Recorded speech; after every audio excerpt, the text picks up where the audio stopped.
Hello friends! Kamusta kayo? So for today's video, lesson 6 na tayo for advanced note values. So i-discuss natin yung dotted notes and triplets. So siguro naririnig na ninyo ito before, pero mas ipaliwanag natin sa lesson 6 kung ano ba itong dotted notes and triplets. So what are dotted notes? Okay, so ang sagot dyan, ini-extend ng dot yung note value by 50%. Okay, so ano ibig sabihin nun? Ini-extend yung note, they extend the note value by 50%. Isa-isahin natin. So we have here dotted notes. First, a half note. So from the previous lessons, alam natin ang half note gets 2 counts. Okay? Ngayon, ang kalahati ng 2 ay 1. Itong box na to, nagre-represent siya ng beat or nung count natin. Okay? So, ang half note gets 2 counts. And we have also here yung ating half rest. So, ang half rest ay 2 counts as well, pero no sound siya. So, ang difference ng notes and rest, ang notes may sound, ang rest wala. So, balik tayo sa dotted notes. So, ang dotted note, ang half note gets 2 counts. And kapag meron ka ng dot, nagkaroon ng dot yung half note, tawag na natin doon ay dotted half note. So, ang trabaho ng dot ay idagdag yung half niya doon sa original value niya. So, kung ang half note gets 2 counts, ang kalahati ng 2 ay 1. So, yung 1 na yan, idadagdag natin. Okay? So, kaya naging 3 counts na yung dotted half note. So, I hope that's clear. Discuss pa natin yung ibang other kind of notes. Next naman ay meron tayo dito quarter note. So, alam natin ang quarter note gets 1 beat or 1 count. So, ang tawag natin dito ay quarter rest. So, same lang sila ha. Same lang sila ng counting. So, isa lang count. Yung rest, no sound, yung note may sound. Okay? So, kung mapapansin nyo, yung beat natin o yung box dito sa part na to, nung naging dotted half note siya, meron dash line dito. So, ibig sabihin yan, gusto ko lang ipakita na yung beat, pwede pa natin siyang hatiin. Okay? So, sa dotted quarter note, so kaya ito, itsurang kalahati ng box. Okay? So, 1/2 ang tawag natin dyan. So, ang kalahati ng 1 ay 1/2. So, ang dotted quarter note, idadagdag mo dito, ay magiging 1 and 1/2. So, ganito naman yung itsura niya kapag rest. Okay? So, if you have questions, no, and medyo parang malabo pa rin, feel free to comment down below para mas magkaroon tayo ng discussion. Okay. So, next. So, we have dotted notes pa rin, whole note. So, alam natin ang whole note gets how many counts? We have 4 counts sa ating whole note. So, ang kalahati ng 4 ay ilan? 2. So, yung dalawang yan, i-add mo dito. Okay? So, yung 4, originally 4, kapag dotted whole note siya, plus 2, kaya magiging 6 counts na. So, same goes here sa ating dotted whole rest. Nagkaroon lang siya ng dot, pero 6 counts din yan. Okay? So, yan ang dotted notes. So, meron pa tayong example dito. Ano kayong tunog nito? So, we have here an 8th note. Okay? So, ang 8th note, ang kalahati niya ay isang 16th note. So, kung halimbawa walang dot yan, ang kalahati niyan ay isang ganito. Okay? Isang 16th note. So, kung idadagdag mo yan, yung isang 16th note sa dalawang 16th, so magkakaroon ka ng tatlong 16th note. Okay? So, kaya, in this one, 1EN, ang katumbas niyan ay 4 na 16th note. Okay? So, kaya ang katumbas ng dotted 8th note ay tatlong 16th note.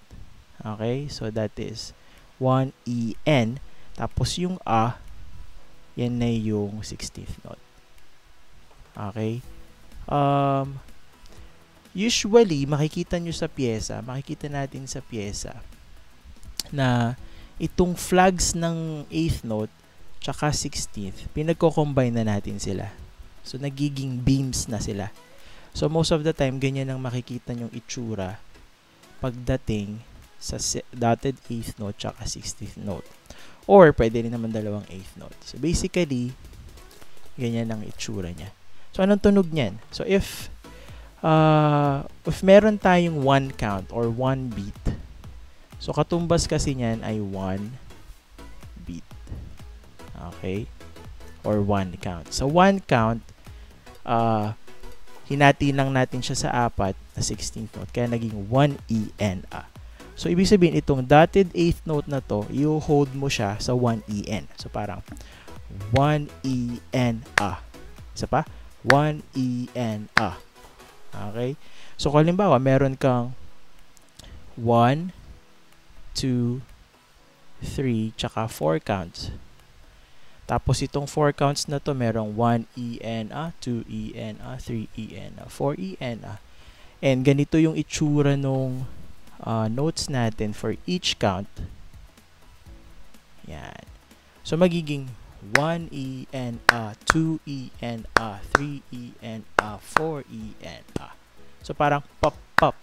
Yun yung tunog ng dotted. So, 1 E, N, A, 2. Okay? So, basically, yun lang naman siya.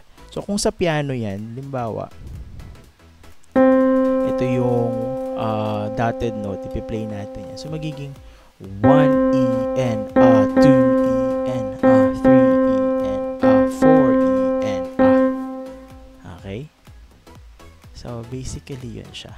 So, kung may question pa kayo sa dotted notes, comment nyo lang para masagot pa natin yan. So, proceed tayo sa next concept natin sa advanced note, which is triplet. So, ano ba ang triplet? So, basically, ang triplet ay kaya siya triplet kasi 3 notes siya ng sama-sama. So, most of the time, ganito nyo siya makikita. Meron kang tatlong 8th note dyan, tapos may 3 sa taas, or may 3 sa baba. So, ibig sabihin yan, yung tatlong 8th note, sa isang count, meron kang tatlong 8th note. Then, meron dito, dalawang 8th note ay equals lang to 3 8th notes. So, basically, yes. Okay? Kasi ang tunog ng dalawang 8th note, yan yung 1 and 2 and. Okay? So, yan. Take note nyo muna yan. Pag dalawang 8th note, same value lang siya or equals lang siya sa tatlong 8th note. Mamaya ipi-play ko kung ano yung tunog ng triplet. Then meron dito isang quarter note. Same lang din siya. Equals lang din siya sa tatlong 8th notes. Then ang half note, pwede siyang katumbas ng tatlong quarter. Tapos yung isang whole note, okay, katumbas siya ng tatlong half notes. Okay? So, discuss pa natin further, ano ang tunog ng triplet. So, we have here. So, traditionally, most of the time makikita nyo sa mga music books or ibang lesson, yung triplet, blueberry, yung nilalagay na wordings or syllables. So, blueberry, blueberry. So, ganun kasi yung tunog ng triplet eh. Blueberry, blueberry. So, blueberry, blueberry, blueberry, blueberry. Okay? Or pwede rin namang cheeseburger, cheeseburger, cheeseburger. Okay? So, kung meron kang 4 counts. So, 1. So, 1 and 2 and 3 and 4 and So, halimbawa, ito yung counts ko. Ito yung 1, 2, 3, 4. For each count, meron kang triplet. Blueberry,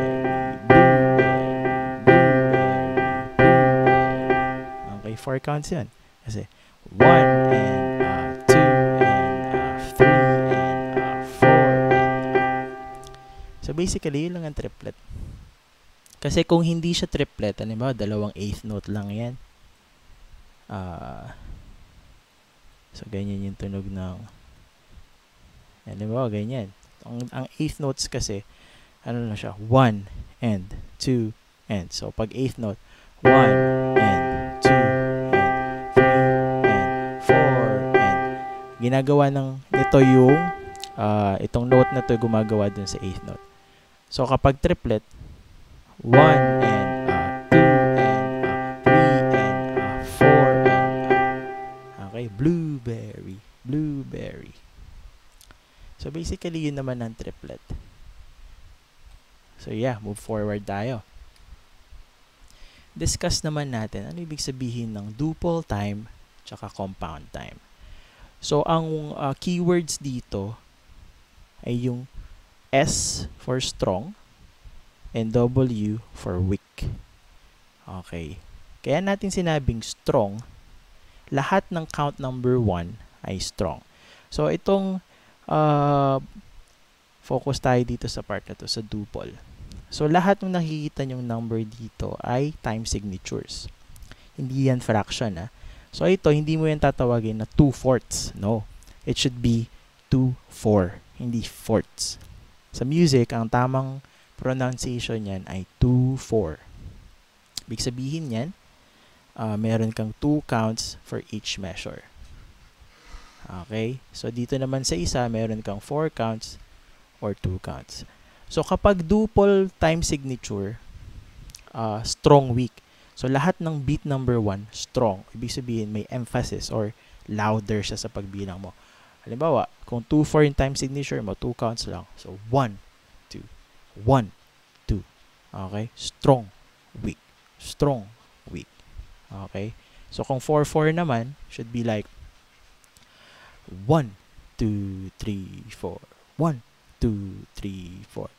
So, strong, weak, weak, weak. Ito, basically, same lang din yan. Okay? So, kapag compound naman, this one, 3, 4, 6, 8. Ito ay hindi 4. Dapat yan ay 9. Okay. 9, 8 yan. 9, 8. So, dito sa duple, para siyang march. 1, 2, 1, 2. Sa compound, para siyang waltz. It should be like 1, 2, 3. 1, 2, 3. Or strong, weak, weak. Strong, weak, weak. Okay? So, kapag 6, 8, ganun din. 1, 2, 3, 4, 5, 6. Okay? So, kapag 9, 8, magiging 1, 2, 3, 4, 5, 6, 7, 8, 9. Strong, weak, weak. Strong, weak, weak. So, basically, yun yung duple time tsaka compound time. Okay? So, I hope that's clear, no? Again, if you have questions, feel free to comment down on the comment section down below. And I'll try my best na masagot kung may tanong pa kayo dyan. Okay, homework. So, ano ang homework natin? So, you just have to create 20 bars or 20 measures na merong, yung 10 measures ay, yung 10 bars merong duple time. So, gamit kayo ng time signature na 2/4, 2/2, or 4/4. So, pagkakasyahin nyo dun yung notes. Okay? And then, sa compound, or 10 times ng compound na time signature, 3, 4, 6, 8, or 4, 8. So, apply nyo na. Gamitin nyo yung triplet na concept natin. So, it's more of a writing exercise. So, yeah. Enjoy nyo lang, no? Enjoy lang natin. Sa una talaga, medyo parang hindi nagmi-make sense. So, parang ang hirap niyang intindihin. Pero kasi rhythmic patterns yung inaaral natin dito. And very foundational lang siya talaga muna. So, para siyang sa paggawa ng bahay. Siyempre, sa una, mag-hukay ka pa. Gagawa ka ng pundasyon. And then, hindi pa siya itsurang bahay hanggat hindi mo nakikita yung poste, haligi na may bubong. So, same goes here, no? Na nagbi-build muna tayo ng foundation kasi kailangan strong yung foundation natin sa rhythm. Kasi sa music, a steady rhythm yan talaga yung pinakang anchor natin. Diyan tayo hugot. Kasi pag hindi steady yung countings natin, yung rhythm sa music, nako, ang pangit ng tunog. Hindi siya mag-make sense. So yeah, enjoy lang natin yung process and ulitin nyo lang yung video kapag medyo hindi pa rin talaga magets. And yeah, God bless no sa pag-aaral. And lastly, please, as a help lang din sa channel natin and sa mga future lessons pa, please don't forget to like, share, and subscribe. And by the way, so I also offer online music lessons na this one I if you want to learn piano, guitar, ukulele, and drums, but this is purely online no itong course na to. You can message me on my number, you can email me, and then like mo na rin yung page ko sa Facebook, JNB Music, tsaka yung YouTube channel natin dito. And this one is one-on-one setup ito na if you want to learn na may interaction tayong dalawa. Yeah. Pa-schedule, I also offer 30 minutes na free trial. So basically that's it, and God bless you, and I hope you enjoy learning your music theory. See you sa next lesson. God bless. Bye.